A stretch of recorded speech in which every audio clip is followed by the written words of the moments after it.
This is Meg with Believe in the Run. And this is Megan from Featherstone Nutrition. And this is Thomas from Believe in the Run. And we're back with our first episode ever of Fuel for the Soul. And it's going to be a fun one, I can already tell.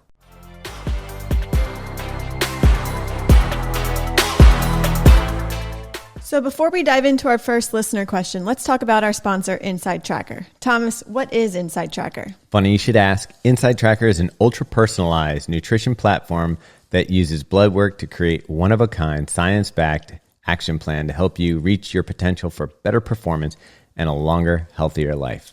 Yeah, so they were founded in 2009, and the Boston company first started working with professional athletes who wanted to see what their biomarkers, hormone, and mineral profiles look like during their training and how they could use nutrition and lifestyle to improve. Get this, they measure over 30 biomarkers and recommend food and supplements to optimize things like your energy, cognition, endurance, heart health, and more. And the really great news for you all is for a limited time, Inside Tracker is offering our listeners 25% off their entire store. Boom. Just go to insidetracker.com/fuel.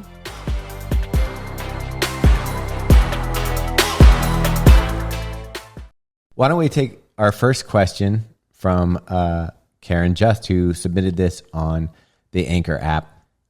It's a question about hydration, so go ahead and play that tape. Hey there, so this is a nutrition question for you related to kind of summer running and suggestions related to running in the heat.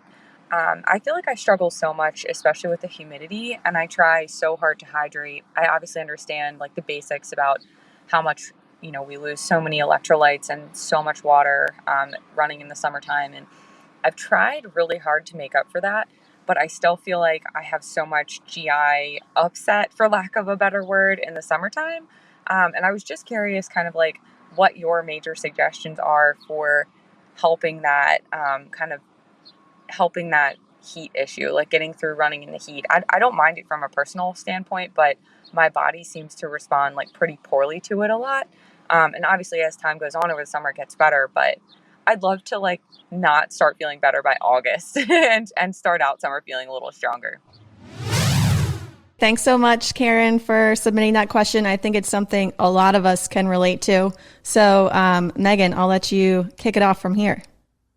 So I think we can all relate that as soon as the weather starts to change and the heat kicks up and the humidity increases, that we all begin to feel that on our runs until we've acclimated over about a 2-week period. So as we are trying to adjust from that, our risk of dehydration is just so much higher. So as Karen, discussed, she told us that she suffers from some GI issues as, she's getting dehydrated out there on the run. So this is super, super common. I'm sure a lot of you can relate to this as well. So what's happening is our blood flow is trying to keep us cooler, right? So we're trying to dissipate all this heat. So we're just not getting the same type of, blood flow or perfusion to our GI tract, which increases our risk of it just wanting to let go of anything that's in there. So really the best thing that we can do is to try to go into these runs well hydrated, depending on the duration of the run, perhaps taking in some hydration during the run. And then I think the other thing to really keep in mind that, we'll dig into more today also is, they've done some studies and they've found that over 30% of runners go into runs dehydrated, right? Oh, wow. So if we're going into these runs dehydrated and then we're getting hit with this heat and humidity that our body's not used to, our risk of GI issues just goes through the roof. Well, I've got a question because you keep bringing up, obviously, Karen lives on the East Coast, Mid-Atlantic, where it is humid. But if you're dehydrated and it's not humid, say you're in Arizona or one of the other drier spots, are you having the same issues? So you could, if you're new to the area, but if you live in a particular climate that doesn't change very quickly or very often, right? You acclimate to that climate and you're more used to it. So, when we live in the East Coast where we have crazy cold winters, really warm random days in the spring, our body just can't adjust to that like somebody that lives in, San Diego with a very temperate climate all year round. Yeah, San Diegans seem like very weak. You're talking about how we're going into runs dehydrated or we're not hydrating enough. How do we know if we're hydrating enough? And if we're not, how do we fix it? So, that's a good question. There's a lot of times what I have people do when they get up in the morning is ask themselves the simple question, am I thirsty? Right? So like scale 1 to 5, how thirsty are you? If you're a 1, you're not very thirsty. If you're a 5, you're incredibly thirsty, right? So if you're a 3 or a 4 or 5, you need to drink some water. So that's the first check. The second check is as soon as we get up, what do? We go to the bathroom, right? So, when we think of deficiencies and testing for nutrition, we have to give blood and whatnot. But when it comes to hydration, literally all we have to do is look at the color of our pee. That tells us so much, right? So literally, they have these crazy grids, if you will, charts. Charts. You guys see these, right? The pea color like charts. Paint samples. Yeah. Yeah, paint. I'm going to paint my walls that yellow color. No, so really, it's such a cheap thing to do, is to look, and you don't want it to be clear. You want it to be light yellow. You don't want it to be dark yellow. So you combine those two pieces of data, right? How thirsty are we? And then also, what is the color of our pee?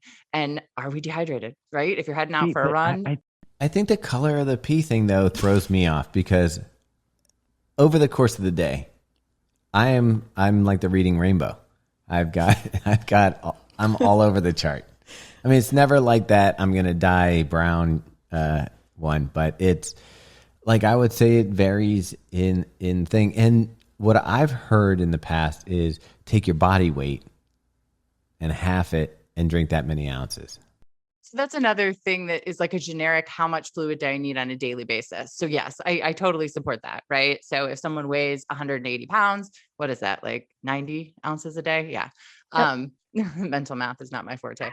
So, so yes, that's a good way to generically figure out how much do I need on a daily basis. But the thing to keep in mind is any fluid losses, any sweat losses that we have on top of that, we need to replace. So, we get into this concept of what I call kind of a slow creep of dehydration. So if maybe we're hitting our daily, 90 ounces, 80 ounces, whatever it is based on our body weight, but we're losing 2 or 3 pounds of fluid on, our run every day and not replacing that every day, we're just digging a little bit deeper into that dehydration because we're not replacing those losses. I didn't think of that. And it's starting to become Thomas's question here, but my problem is, when you say not thirsty, I'm not thirsty. I don't want to drink. I should be drinking 80 ounces of water a day, and that's on top of what I lose from the run, from what you're saying. And I pretty much have to force myself to get those fluids down. I don't crave water. I'm not thirsty until around 3 a.m. and then. But other than that, I'm trying to trick myself into drinking more water. So I think our thirst is a crummy mechanism, right? So by the time we're thirsty, we're already dehydrated. I'm sure you guys have all heard that. So it almost, we need to come up with a little bit of a plan or a goal when it comes to that. But the other thing that's important is everything counts towards hydration except alcohol. So your coffee counts, your tea counts, your sparkling water counts, your martini does not count. But everything else does count toward your hydration. So you might be getting more than you realize. Okay. I do enjoy my morning coffee. Speaking of that, what are some foods that maybe we're not thinking of that have a ton of water that we can be eating to supplement, so we're not always forcing ourselves to drink water? Yeah. And that's a good point too, because when you look at, and this is why hydration is so tricky, because for everything else, it's like, oh, we need X amount of iron a day, or we need X amount of calcium a day. But for fluid, they have adequate intakes. It's not what we all need. And when you look at that, they're astronomical. It's 16 cups for men and 12 cups for women, but that includes the fluid that we get from food. So to your point, we do get a lot of fluid from the food that we're eating. So obviously things that are high in water content, like fruits and vegetables, they say we can get about 20% of our fluid needs through food. So yet again, another reason to eat our fruits and vegetables. Yeah. Pretzels don't have a lot of water, but to answer Karen's question, because I don't know if we, other than trying to acclimate and stay ahead of hydration, she's saying that throughout the summer, it takes her so long to acclimate. What are some things that you can do to prepare yourself for summer and to get to that acclimation faster? Yeah. And I think first and foremost is really understanding what our fluid needs are. and assessing where we stand with that. So my assumption for somebody that's having a really hard time acclimating, they're probably dehydrated. They're probably not drinking enough on a daily basis. So the two pieces of that is one, getting the fluid we need on a daily basis. And then two, really understanding how much fluid are we losing. So with a lot of my athletes, for people who come to me and say, I have an intolerance to training through the summer, I cannot tolerate running in the heat. The first thing that tells me is they're sweating more than the average athlete, and they might be losing more sodium in their sweat, because those are the two things that typically, is happening when we are not tolerating training through the heat. So perhaps Karen is a heavy sweater that's losing more sodium, and we just have not nailed her hydration plan quite yet. So what we would do is take a look at making sure that we're drinking enough on a daily basis. And then also you can do just a really simple sweat loss test where you weigh in before your run, you weigh in after your run. Don't eat, don't drink, don't pee, don't do anything in between. Ideally, both those weigh-ins would be naked because our clothes are going to absorb sweat, right? And then for every pound we lose, we've lost 16 ounces of sweat. So that gives us a really good idea of, how much we're losing. And then that gives you a good, visual of, well, crap, like I'm not coming anywhere close replacing that. Yeah. Late July naked weigh-ins are my favorite weigh-ins after a run, because that's when I set that mentally. That's where I say that's how much I weigh. So after a run. But so in Karen's case, then, so Karen could be going out and running high mileage in the summer, dehydrating herself there, not realizing that she's not putting in the hydration that she needs just for those runs. Kind of creates a cycle. So she's already dehydrated. She is trying, maybe she feels like she's gulping down water, but she's already at a deficit.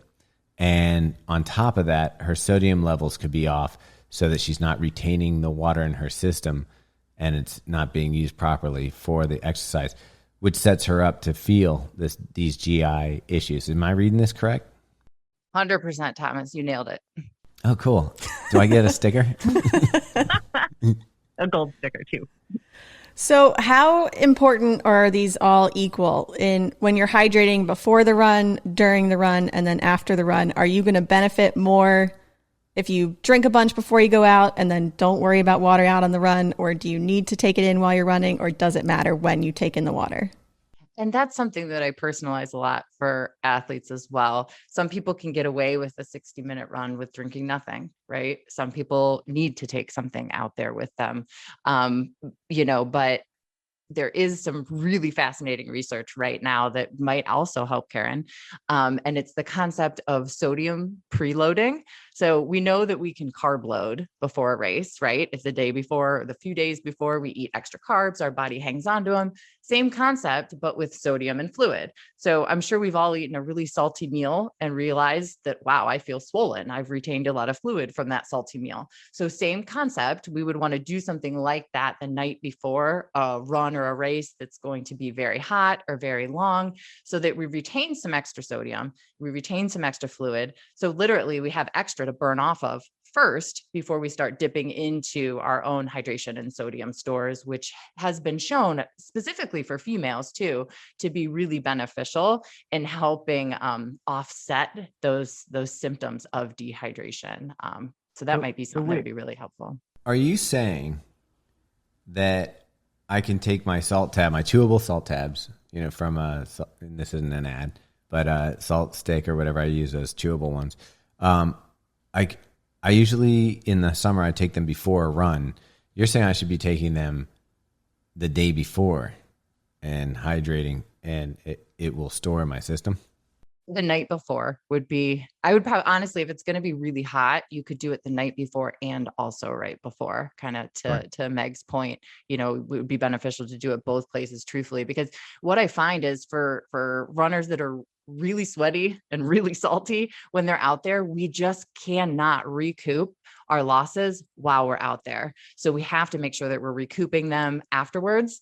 And then also, storing a little extra so that we're going into these runs, with a little more on board versus relying on, I can get my fluid and my sodium in while I'm out there. Like we really have to be looking at the before and after more so, because most people just can't tolerate taking in or carrying, right? I always hear that. Well, how am I going to carry that much fluid when I'm out there?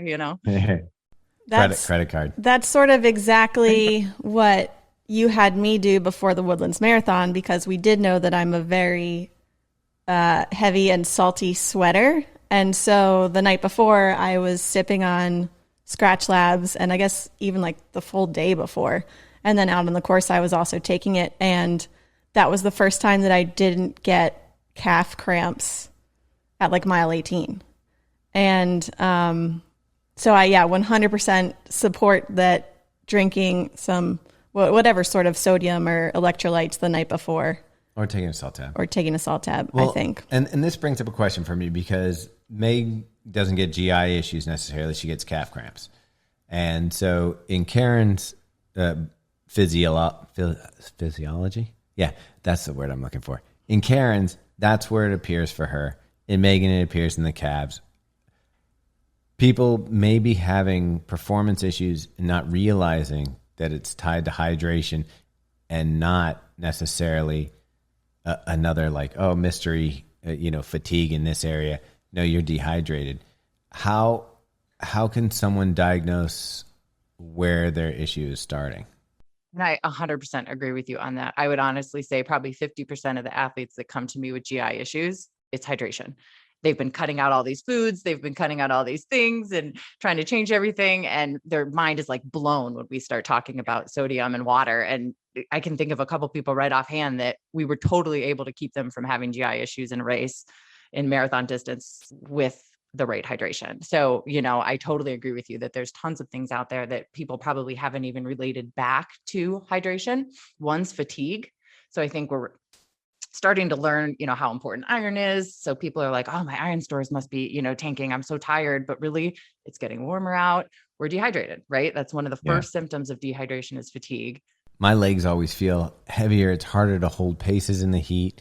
I always have just said, well, I'm just not acclimated to, or I'm better at, I need that optimum temperature of 50 degrees to perform well. And there has to be something to the temperature, but as it goes up, is the thing that we're looking at that maybe is something that sucks the performance out of people is just that hydration is the key. It's not necessarily the higher temps. So I think it's a combination, truthfully. So, I mean, the higher temperature is going to create, a higher workload on our body, right? To try to cool our entire body. Yeah, our heart rate increases. So I think there's certainly, some other aspects to it than just hydration. But hydration is one that we can try to control, right? We can't control when we get a hot race, but we can control, how much fluid we take in before, how much fluid we take in during. And, that's the thing, as runners, I've never met a runner that doesn't want to try to control something and figure it out for themselves, right? That's just how we're wired. So, I think that's why we focus on hydration, because it is one thing that we can, try to manage ourselves.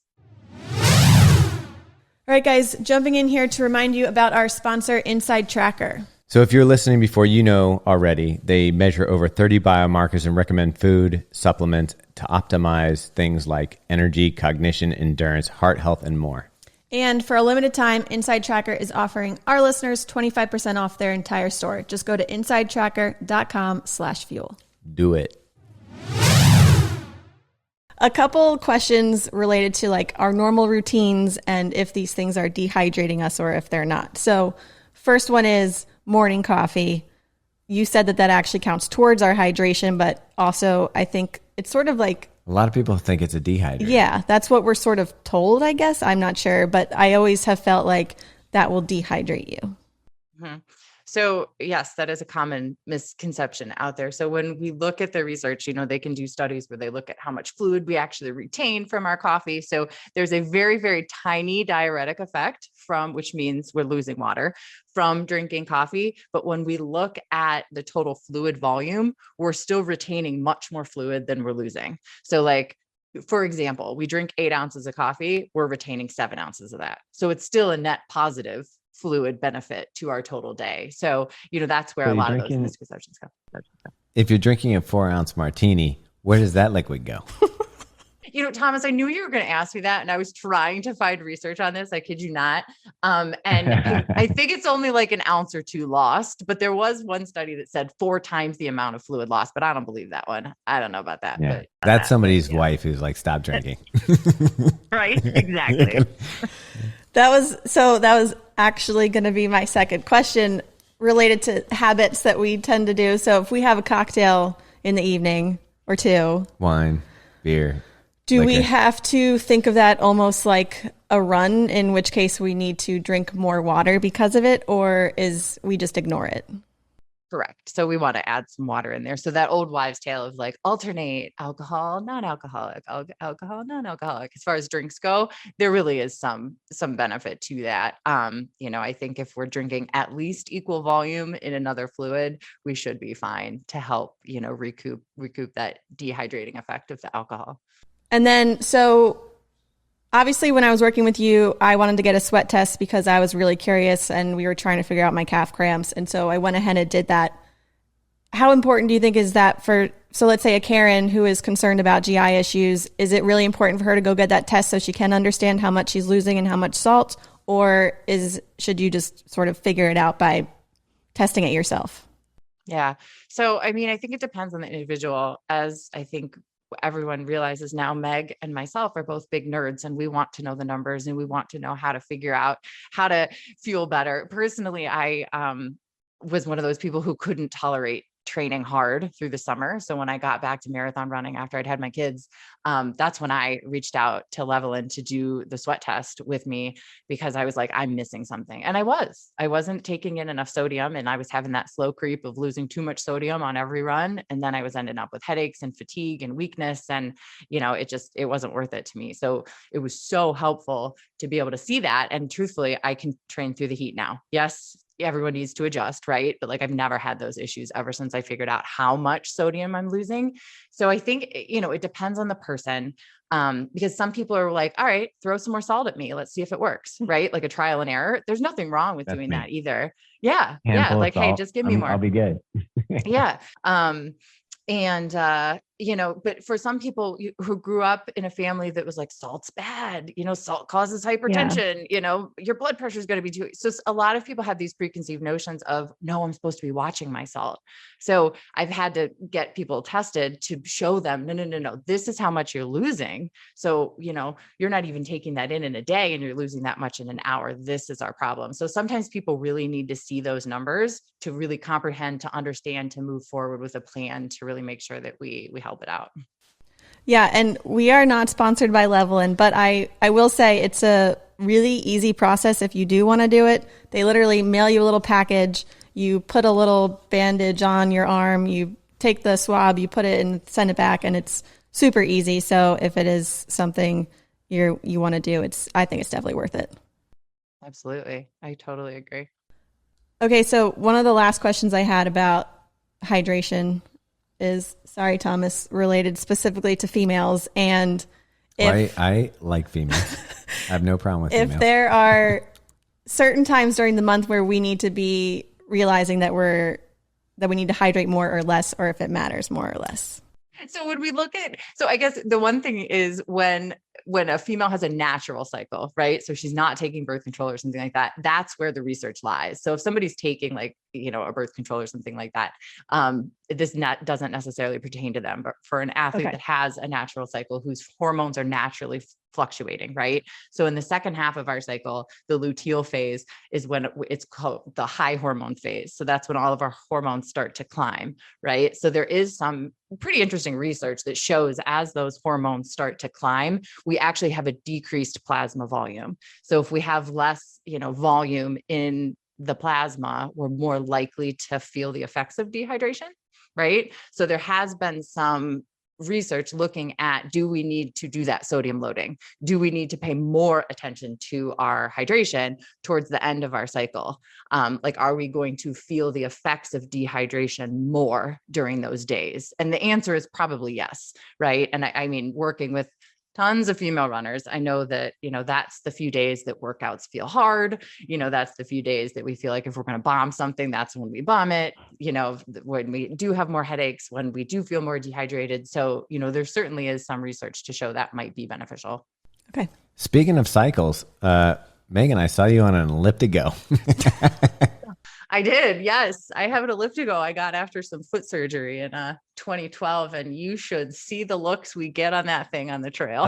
Has your neighbor seen you on it? Oh yeah. Oh my gosh. People stop us constantly. Yeah. People take pictures on the trail. I'm like, whose Instagram am I on right now? You're not a short woman. You are a taller female. How tall are you? I'm 5'11". And I would say the elliptigo is about 8 inches off the ground.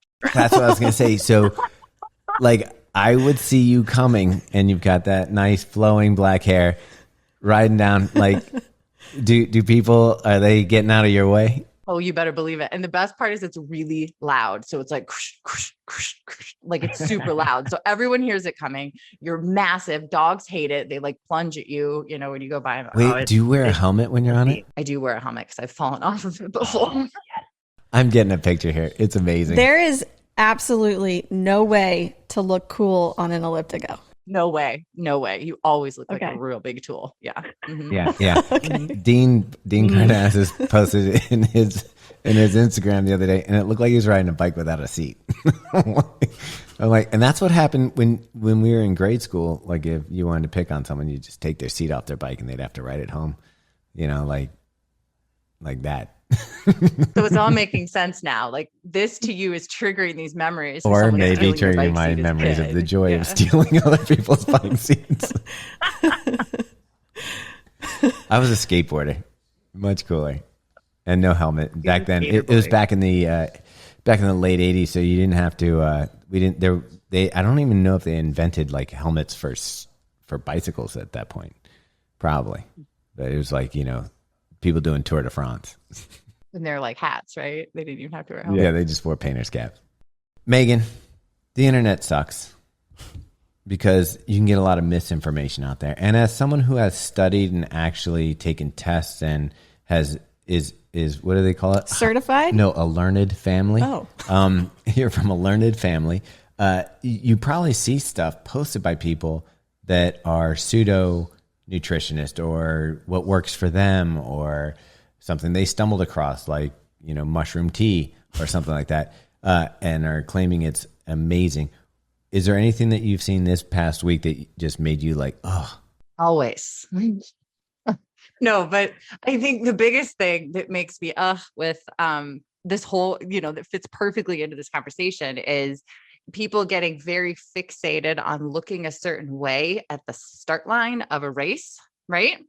So there's a lot out there from, non-sports dietitians saying that we need to limit fluid, limit sodium, right? So that our ab muscles show, so that our, muscles bulge a little bit more, right? Which is absolutely a performance tanker if we get to a start line dehydrated without enough salt, right? So the things that I'm telling people to do, all of you guys to start paying attention to, is to purposefully hold on to extra fluid to help us with our performance. And I do way too often see people recommending the opposite from a mere body image goal versus an actual performance goal. So you should feel a little bloaty at the start line. You don't feel a little doughy, you've done it wrong. Okay, see, and that's the thing. Like of course I want my six pack to show it, and I'm very into that. But I feel like I've always not done enough pre-race, like, because I go into taper and I'm like, okay, cut back your eating, cut back your stuff, because you're not exercising as much. I don't want to get in the 2 weeks before the race, I don't want to gain 50 pounds, So I've been guilty of that myself, of like almost starving myself during taper because I don't want to lose what I guess I confuse fitness with skinniness. Mm-hmm. Mm-hmm. Absolutely. And I don't think you're the only one who kind of has some of those preconceived notions in their mind, right? But just remember, we're going to get really dehydrated out there during that race. So just save fit for the post-race pictures, not the pre-race. So vomit at the end. I did not say that. I was channeling Drati from Marathon Project. Oh yeah. Yeah. All right. Feathers, what are the 3 things that Karen, if she was coming to you as a client, what were the 3 things that you'd recommend her to start off doing to attempt to acclimate better to summer weather and to avoid having GI issues when she's running? The first thing would be, let's make sure we're drinking enough on a daily basis. So really assessing where our daily hydration intake is at. And then second would be making sure that we do a sweat loss test, right? Simple weigh in, weigh out around a run. And we're going to calculate how much we're losing an hour to then add that onto that daily hydration. And then third would be really starting to look into electrolyte losses, right? So questions of, do you see visible salt, on your clothes, on your face? That would be the first question.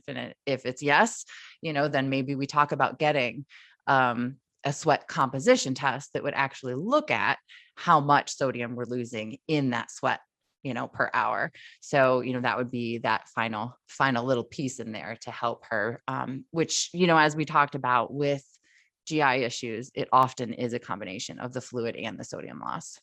So that's it for this week. I hope you enjoyed Fuel for the Soul, and we appreciate Megan and Megan's time.